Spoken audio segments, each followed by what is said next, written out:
Welcome to Marvel Us Disney. Welcome to Marvelous Disney, the podcast that discusses the most recent doings in one of the more interesting divisions of the Walt Disney Company, which is, of course, Marvel Entertainment. I'm entertainment writer Jim Hill, and my co-host, the amazing Aaron Adams, and I are recording this on Monday, April 22nd, which is not only Earth Day, but also the day after Easter and the fourth day of Passover. First Seder of this year started right after nightfall on the 19th, and Passover will continue through April 27th. And for those of you who are observing Seder this year and making do with matzah and maror, I got two pronunciations on this thing. I got mer and maror. Sorry, folks, I'm a God-fearing agnostic, which means I'm pretty much a moron when it comes to spiritual matters. But anyway, I came across a story that I thought you'd all enjoy.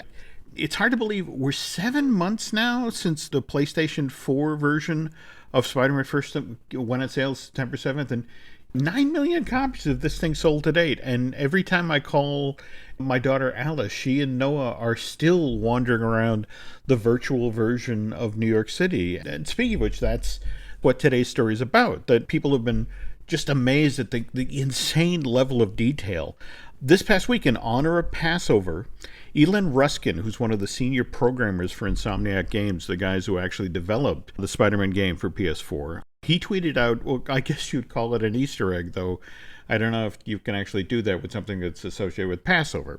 Anyway, here's what Elon tweeted. This feels like the right time to mention an Easter egg that everyone's passed over so far.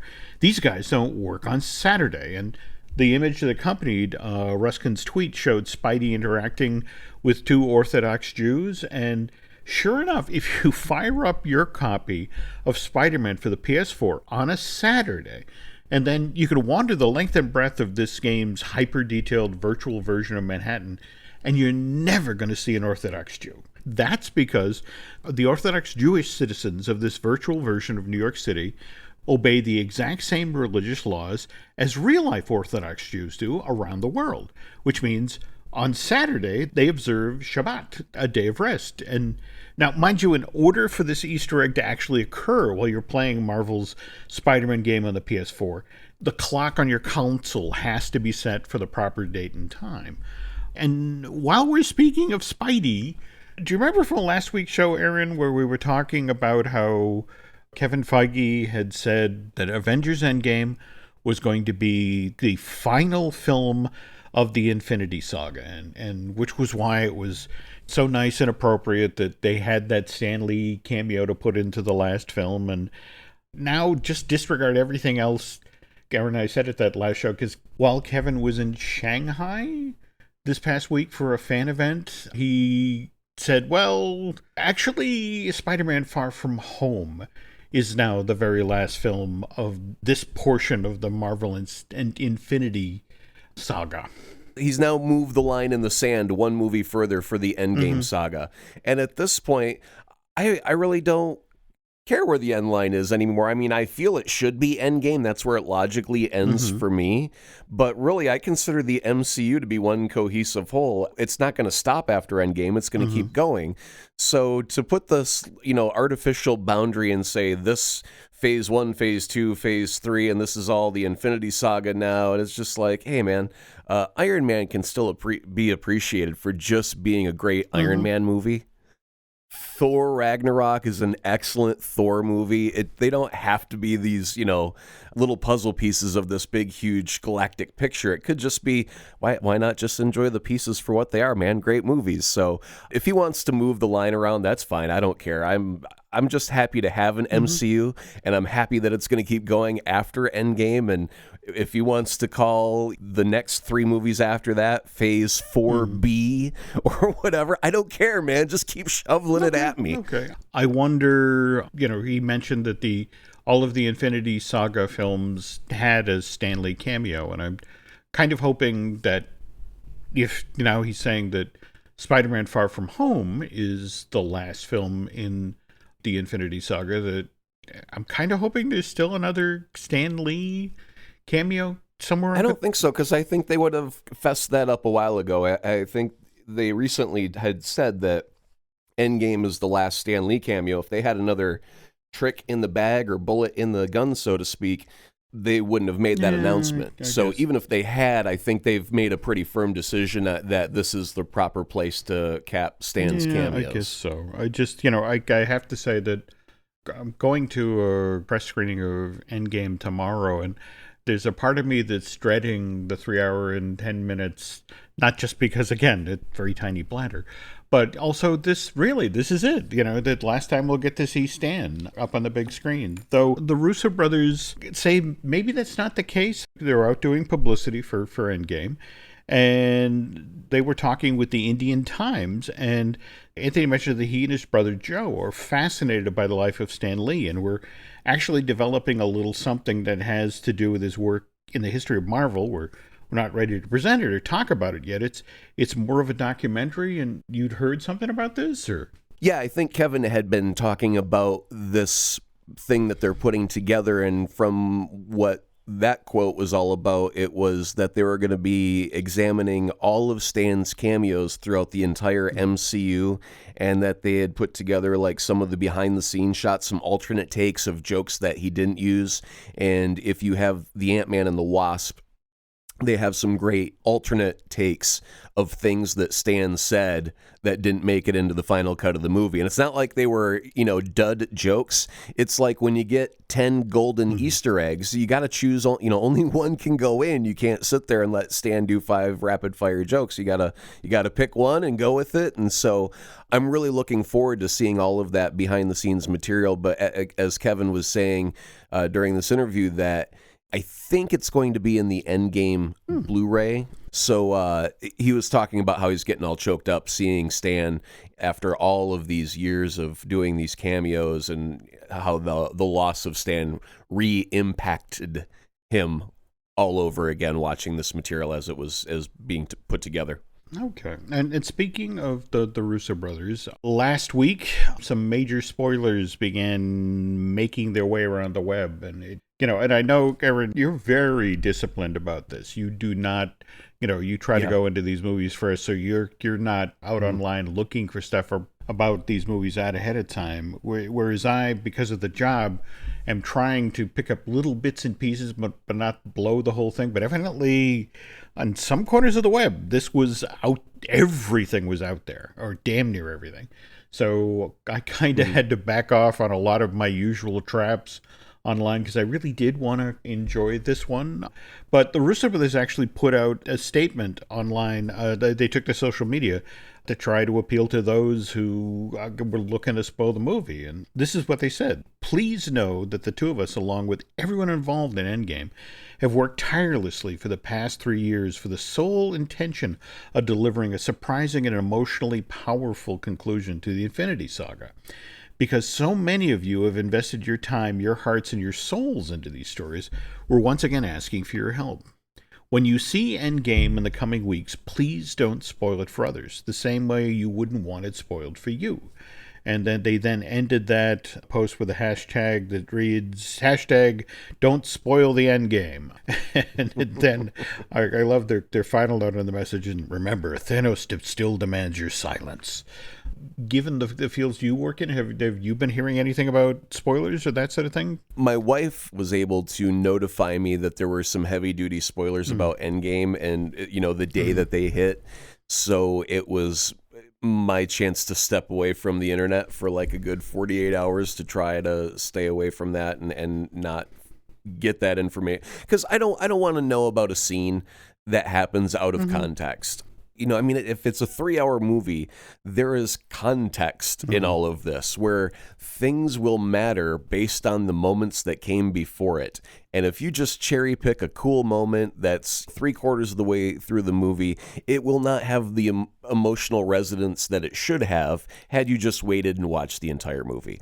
So I don't want those moments, their impact lessened in any way by getting any of that information beforehand. I'll gladly pass. And I think, watching an advertising or the trailer is completely different, because the Russos got to have a say in what material gets picked for that, so they know they're not spoiling the overall story arc or any important emotional beats. So that's one thing. I have no problems watching trailers and ads, but when someone goes online and posts scenes out of context and is just trying to get stuff out there because everybody wants to see something, that's the wrong boat to be in for me. But at the same time, sometimes people will put stuff out ahead of whether it's a film or a new television series or that sort of thing to gain people's interest, get them to stick around and sample it. And Marvel's Guardians of the Galaxy Mission Breakout, which isn't a ride at Disney's California Adventure theme park, but rather season 3 of the Marvel animation series, which began airing in the Disney XD block back in September 2015. The gimmick is when the show comes back, Star-Lord and the crew of the Milano, who are now on the run from the Collector, in order to escape him, they all jump into something called the Black Vortex Mirror, which then separates Peter, Gamora, Rocket, Groot, and Drax and sends them all to different worlds. And the way that they're going to delineate that these are truly different worlds on the show is they're going with different animation styles. So there'll be, for example, Gamora ends up in a world where the look is that of a children's book illustration. Drax ends up in a comic book, and Peter, it's kind of interesting given that Christopher Pratt does all that voice work for the Lego movies, but evidently he ends up in a CG stop motion world. As an animation fan, I will at least sample this show to see all of those different looks. Now, the challenge is remembering that when it's on, of course, I guess I could remember better if I had a watch. But just today, Nancy sent me information sent to her from Disney Consumer Products, and it's about a series of Marvel-themed watches that Citizen is now offering, and they're handsome things, Aaron. They really are. There's a Spider-Man, a Captain America, a Captain Marvel. But the thing at the price point, yeah, they're stainless steel, but the Spider-Man is $395. It's supposedly water resistant to 100 meters. The Black Panther one goes for $550, and it's water resistance to 200 meters. And I guess that's the only way I'd envision ever wearing this watch is if I had to swim down 200 meters to a pirate's chest and collect gold, because that was the only way I'd be able to pay for that. I mean, am I nuts? Are watches actually cost this much these days? Yeah, they do. And good ones cost more than that. I mean, you got to think there's moving parts. I get that, but if I want to find out what time it is these days, I look at my laptop, I look at my iPhone. I can't honestly remember the last time I wore a watch.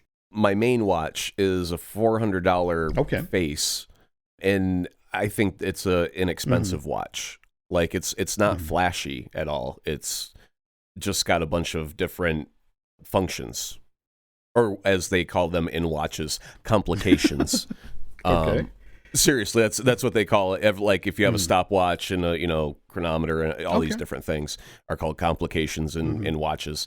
And I needed a stopwatch for timing for ads, 60 seconds and stuff. That makes sense for you. For your world, you would need that's a tool. Okay. Good. Yeah, exactly. So, I mean, I use my watch more frequently and a bit differently than the average, office worker would use it.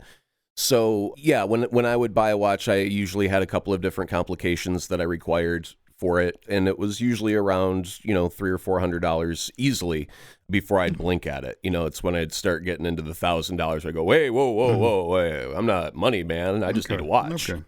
Well, I have to tell you, if I were going to be spending $300 or $400 on something, the thing you sent me the link to tonight, I would be sorely tempted by. These busts or these figures, these 1/6 Hot Toys figures from Sideshow Collectibles. Oh my God.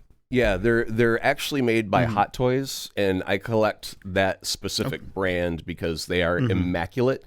I've got it's the Joker Deluxe 2.0 version from Hot Toys, but when I took a picture of it, Apple immediately identified it as Heath Ledger. Like, without any question, like, oh, that's Heath Ledger. The sculpt is so incredibly detailed and lifelike that it's very spooky. Speaking of which, the figures you sent me images of Thanos from Endgame, oh my God, the likeness is crazy. Well, that's the whole thing about Hot Toys is because they are so immaculate with their detail. And there are some toys out there where they take artistic license with things that may be in the movie or may not be in the movie. You know, it's like Spider-Man's dune buggy, you know, very rarely is that ever a thing. So with Hot Toys, it's screen accurate. Whatever they do, you saw it in the film. And so I was comparing the Infinity Wars Thanos, which is basically Thanos in a t-shirt with an Infinity Gauntlet. Because really, if you think about it, after he takes down Thor, he unsnaps his armor, takes down the Hulk, and he's rocking the rest of that movie with basically a gauntlet and a purple t-shirt. You're not wrong. And so then when you look at the Hot Toys Thanos figure coming out for Endgame, he's got all of his armor on, he's got his helmet on, he's got his leg armor on, he's got his gauntlet, obviously, but then he's got a double-bladed sword. And I'm thinking, okay, look, in the first movie, if he just kicked all of the Avengers off of the planet with a snap in his t-shirt, what kind of madness are we about to get where he's like, oh, this requires not only the gauntlet that can allow me to just manipulate all of time and space, but I also need a sword and my armor because I'm going to get up and close and personal on these guys this time. It just looks like this time around, if you thought the last movie was devastating, it looks like they're going to go through some serious mud to get to the finish line on this movie, just based on the way that Thanos is decked out in this Hot Toys image that you can find on Sideshow Collectibles. It looks just crazy angry. This is why I love having you doing this show with you. Because again, I looked at the figure and thought it was cool, and then didn't put it together that, wow, he's loaded for bear. So, again, it's amazing how much you can learn about a movie by examining the toys for that film. But, of course, you know, you could learn a lot from listening directly to the directors of the movie, which, thanks to Drew Taylor, we're going to do right after this commercial break. Every successful business evolves. And to keep up, you need a bank relationship that evolves too. When you collaborate with KeyBank, you don't get one-size-fits-all solutions. Our expansive team of experts across industry verticals wouldn't be here if you did. Always ready with bespoke solutions for your biggest challenges and opportunities. We know all businesses are different, and that's why we approach business differently. Reimagine business as usual. KeyBank opens doors. Learn more at key.com/B2B. This episode is brought to you by Paramount Plus. Paramount Plus has movies. So many movies. The movies you've seen 1,000 times and could watch 1,000 more. Iconic movies your friends can't believe you haven't seen. New movies, classic movies, new takes on classic movies. So whether you're into Top Gun or The Naked Gun, Mean Girls or Mission Impossible, Smurfs or Sonic the Hedgehog, there's a mountain of movies to discover on Paramount Plus. Start streaming today. As we're recording today's show, the Endgame premiere is actually underway right now in LA.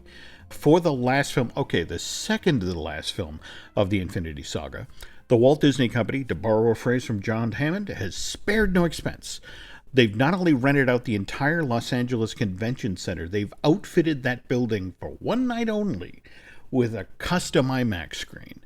Just today, Deadline is reporting that earning $1 billion worldwide over its opening weekend actually isn't out of the question for Avengers Endgame, but that's largely because this Russo Brothers movie begins screening in China starting tomorrow night at midnight, which will significantly turbocharge Endgame's overall box office take around the globe. Also, Jim, to add to that, I also read today that some AMC theaters were going to be open 24 hours to show Endgame in the overnight hours as well. So that whole problem of you can only show so many showings or screenings per day has now been opened. That window is opened up considerably with a 24-hour schedule. Cow. Well, again, what must it be like to work on a movie that is this big? Drew Taylor got the chance to find out when earlier this month, on April 7th to be exact, he took part in the global press junket for Avengers Endgame, which was held at the Intercontinental Hotel in downtown Los Angeles. We're going to start off with Anthony and Joe Russo. Is that correct? Yeah, and Drew gets the Russo brothers in his firing line. He comes out with guns blazing right off on question number 1. I want to know about the pre-production animatic process, and a lot of the people that don't like these movies as much say everything's sort of thought out ahead of time, and you guys just kind of come on set. But I was curious, you've done more of these movies than any other filmmakers, right? So what was that process like for you? Dispel some of these things? To the degree that everything is all thought out ahead of time, it's we're directing what's thought out ahead of time, right, as much as we're directing what happens on set. Right. Yeah, it's extremely extensive. Obviously, these movies they're so complicated, whether on a physical production level, if you're doing real stunts, or on a visual effects level, and all that stuff. In order to look great and be good, and also be safe in the case of stunts, but you have to very thoroughly plan for it. So we go through a process where we go through very extensive drawing. We do a lot of traditional storyboarding, but we also do very, very extensive animation, that we call previs, or where we track all the sequences that way and sort of develop it. And really what it is, it's a tool for us to figure out how we want to shoot it, what we want the movie to be on a visual level. But then it also becomes a document. In the same way that the script is a document that tells everybody what to do. Oh, the actors know their lines, the production designer knows whether we're inside the building, outside the building, etc. This is also a document that tells everybody involved in the movie how we're shooting something. Right. And that's really what it is, and that's how we treat it. So once Joe and I get to the point where we feel like, oh yeah, we've got this previs in the zone of what we want, how we want to execute it, meaning like, is it telling people the scope of what we're going after? Is it seeing as much of the set as we want to have prepared? Is it seeing the number of extras that we want to have available to us? Is it sort of showing the kind of camera movements that we want everybody to be prepared to do, etc.? Once we get it to that point, then we're done with it. Then that document is good enough for us to go to set with. When we go to set, we have this process by which we basically throw it out when we get to set. Really? Because when you're on set, whether it's a stage or an actual location, you have things there available to you for the first time that you never had available to you before in the creative process of planning this. Now these things are real, and not only are they real, but now you're actually seeing them in relationship to one another. And most importantly, you're finally seeing the actors in those spaces, interacting with them. So we tend to go through a very thorough rehearsal process on set, where we'll start our shoot day, where we'll bring the actors out, we'll have all the tools there.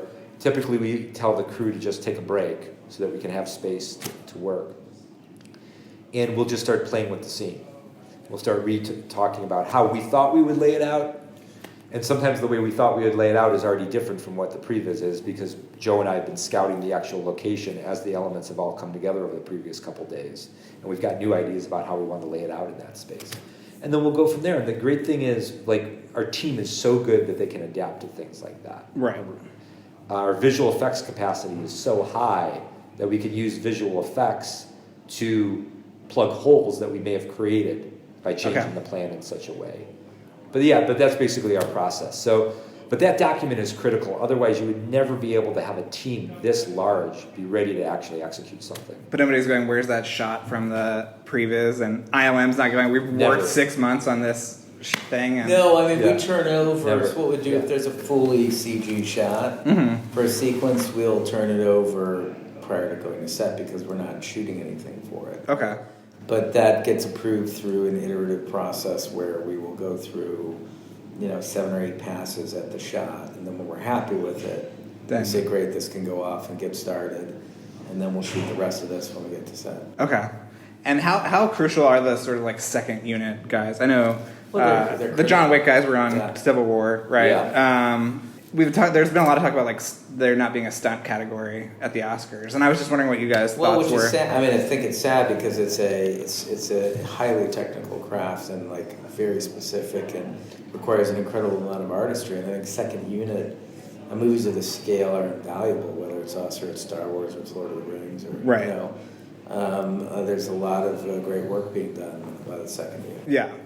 Can you talk about the sort of visual language of this movie? Is it sort of the same as Infinity War? Because I remember you guys talking about sort of the immediacy of the Captain America movies, and there's a little bit more frenetic, and then you were sort of doing more elegant kind of stuff with this, less handheld and all of that. Is it sort of a carryover of that visual style? I mean, or we won't We're talk not about really styles. talking about it. Oh, okay. We won't get specific, but we will say that like the trap with movies like this, where that are back to back and tied together through serialized narrative, is they can feel like the same movie. Yeah. And one of the ways that you can differentiate movies is through tone, and another is through point of view. And this movie has a different tone and a different point of view than Infinity War. Okay.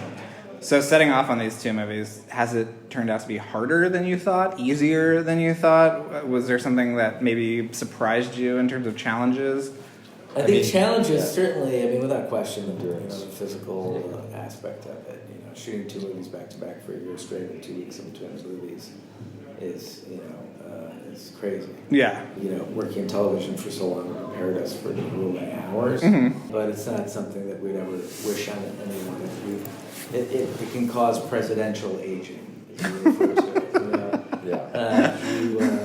it. It accelerates exponentially the aging process. So that's the one thing we've learned, is that like this is probably a once in a lifetime.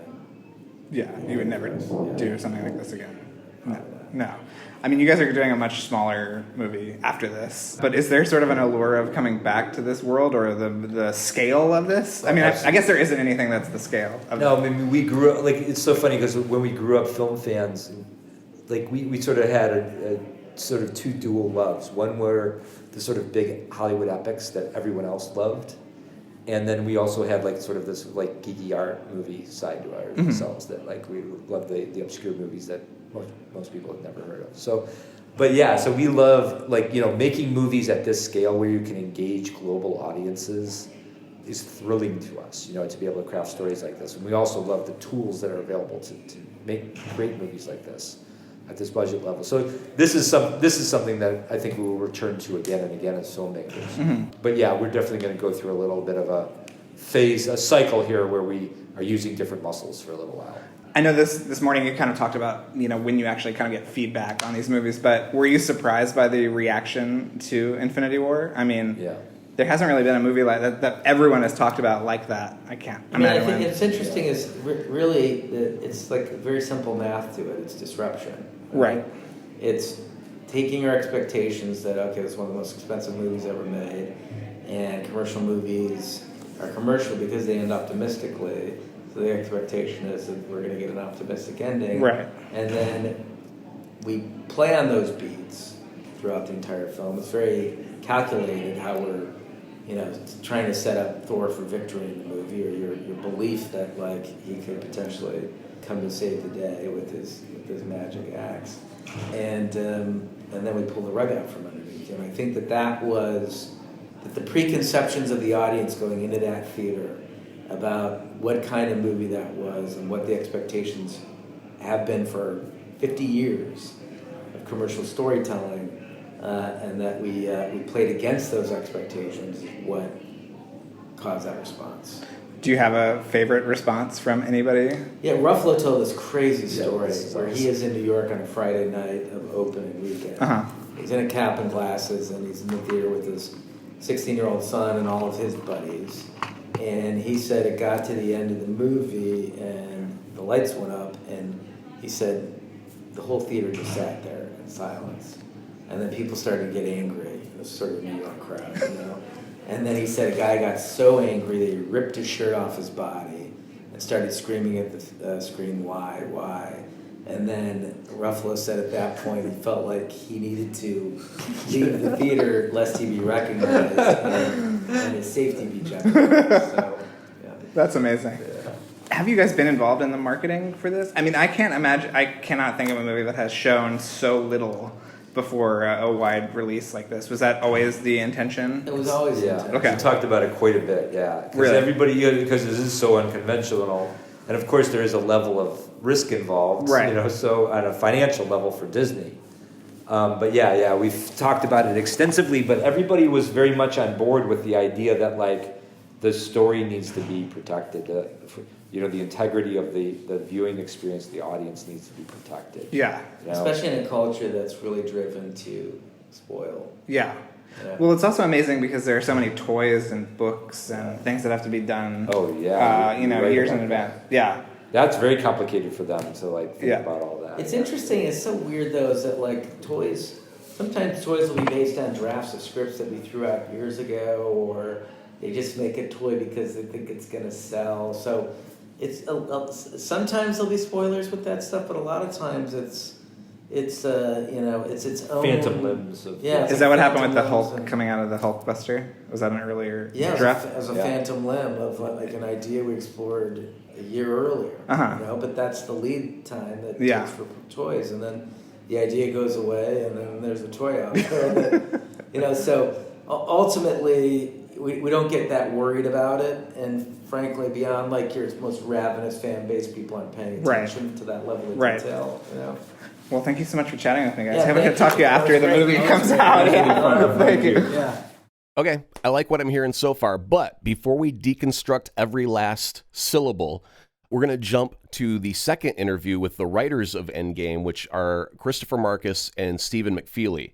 Now, I want to prepare our listeners for just a quick second. While on location for this recording, a fire truck passes by in the background of the audio. And if you're driving, please do not panic. The sirens you are hearing are in the recording. They're not behind you. So please don't cause an accident thinking that there's a fire truck behind you. It's in the recording. Now, with that said, Drew starts off by channeling a Jim Hill comment right up front. Agent Carter superfan right here. Oh, so thank you. Come on, Disney Plus. We got to get it. We got to bring it back. They need from stuff.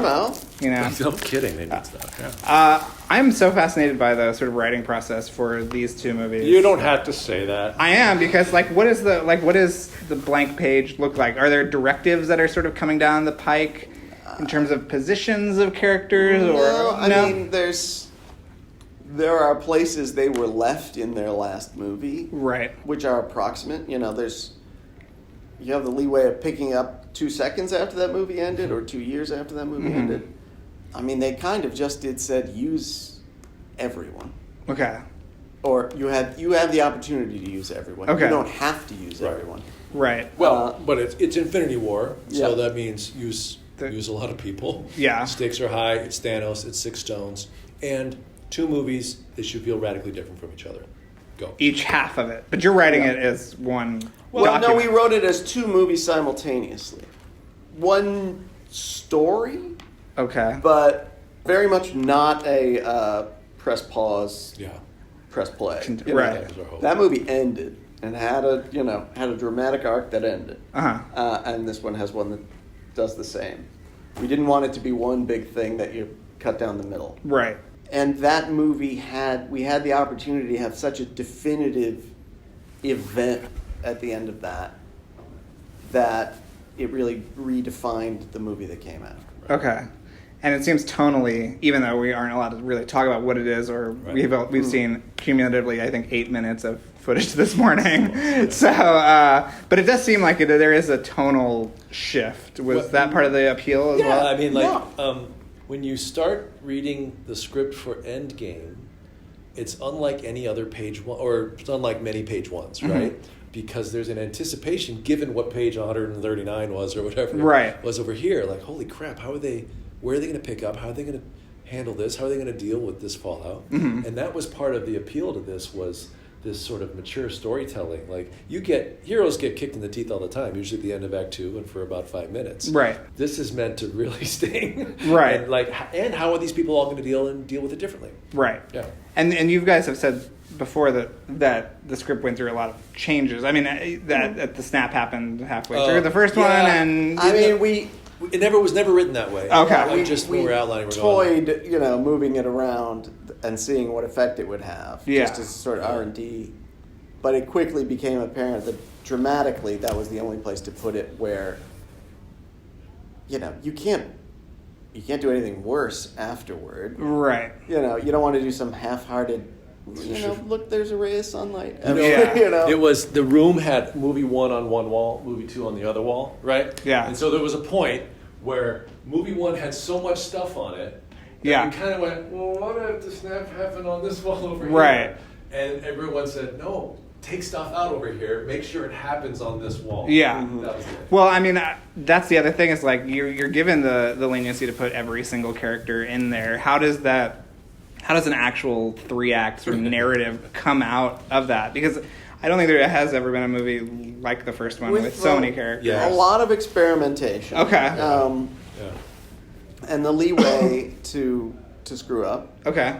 Freedom to not have to introduce people in a traditional way, because in many ways Act 1 was 18 previous movies, so that very few people get, like, what's Cap's introductory scene? Right. He steps out of the shadows in a train station 40 minutes into the movie. Right. Right? Tony kind of gets one where he's talking with Pepper for 90 seconds. Yeah. Like, Doctor Strange gets 15 seconds talking about a sandwich and Yeah. then the movie starts. So we had the freedom to do this sort of rapid jump start. And that's, you wouldn't normally do that. Right. But you almost had to do that to get everything in. Can you talk about the kind of like creative culture at Marvel? Because I understand that things are like, while you're writing the script, previs is developing. Yeah. I mean, like, what is that process like? It's very open. In terms of like ideas being shared back and forth? In terms of ideas being shared and the different strata that the ideas come from, you know. And if it's a good idea, it can come from the PA or it can come from Kevin, you know. It might probably get to you. And a big willingness to try anything and to potentially crash the whole MCU in this movie and have to pick it up in the next one, you know. Right. And I mean, just in terms of the visual effects, like, they make everything between Dan DeLue and Ryan Marding, everything becomes real in a way that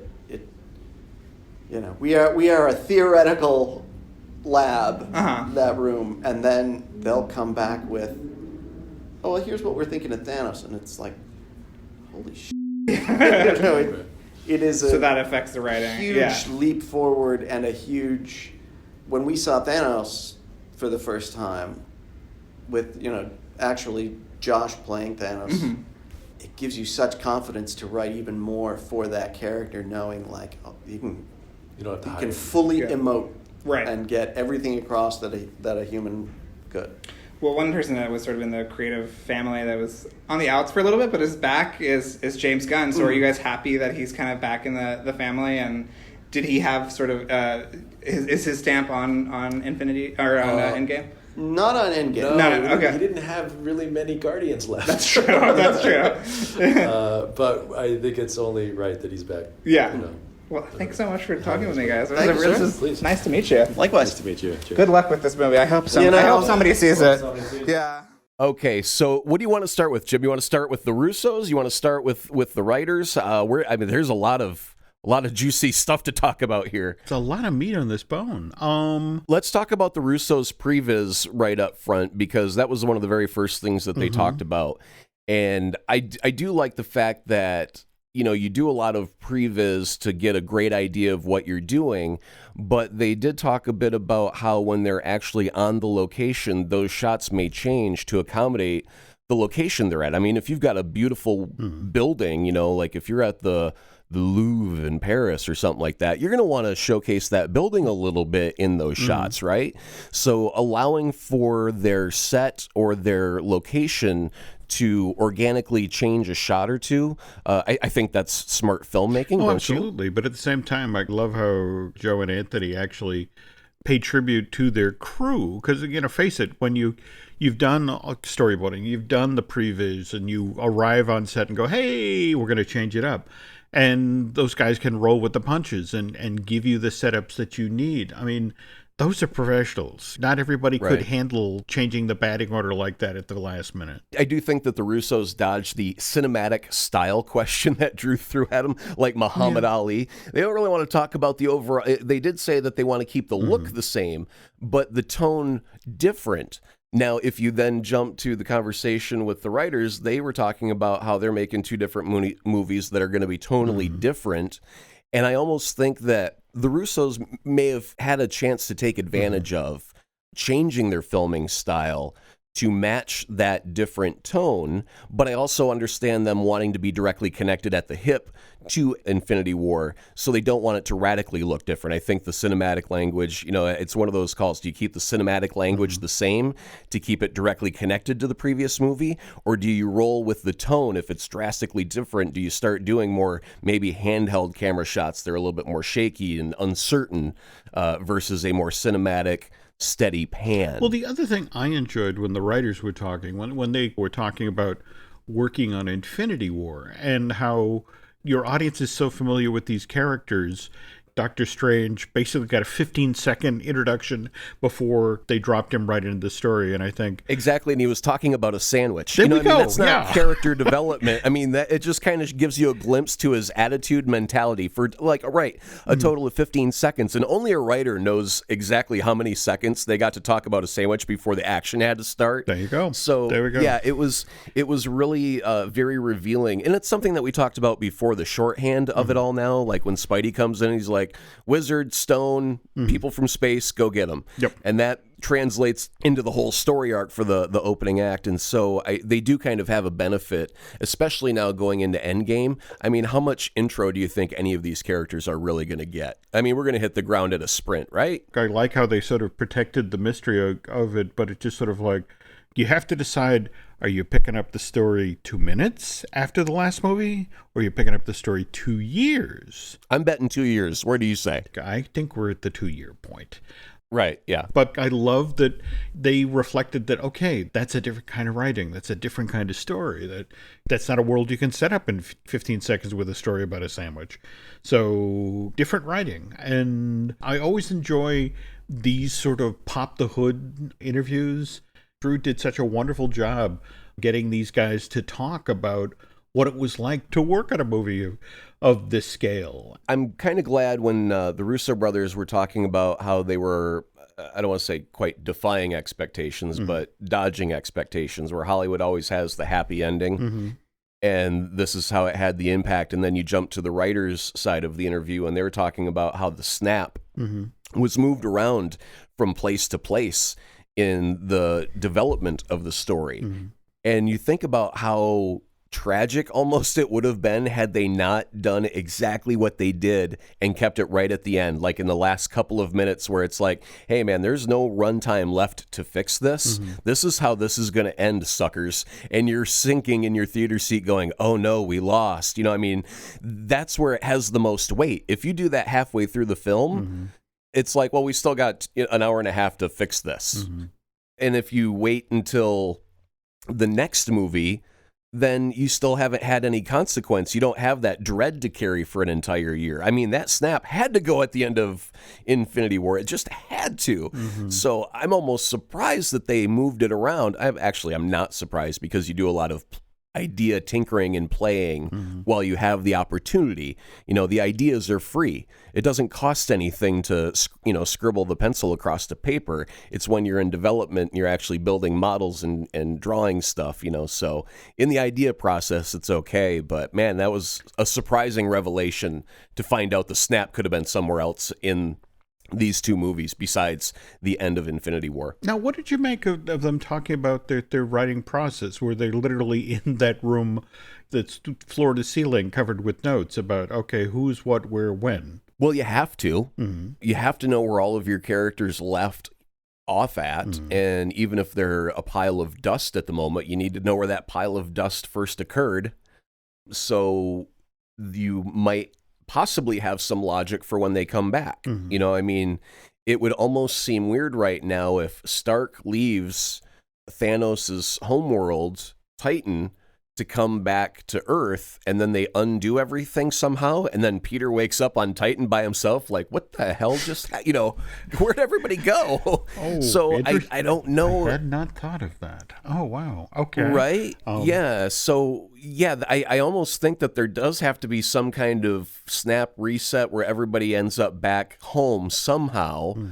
Whether that be through time travel or, just wish fulfillment of what is the snap, really?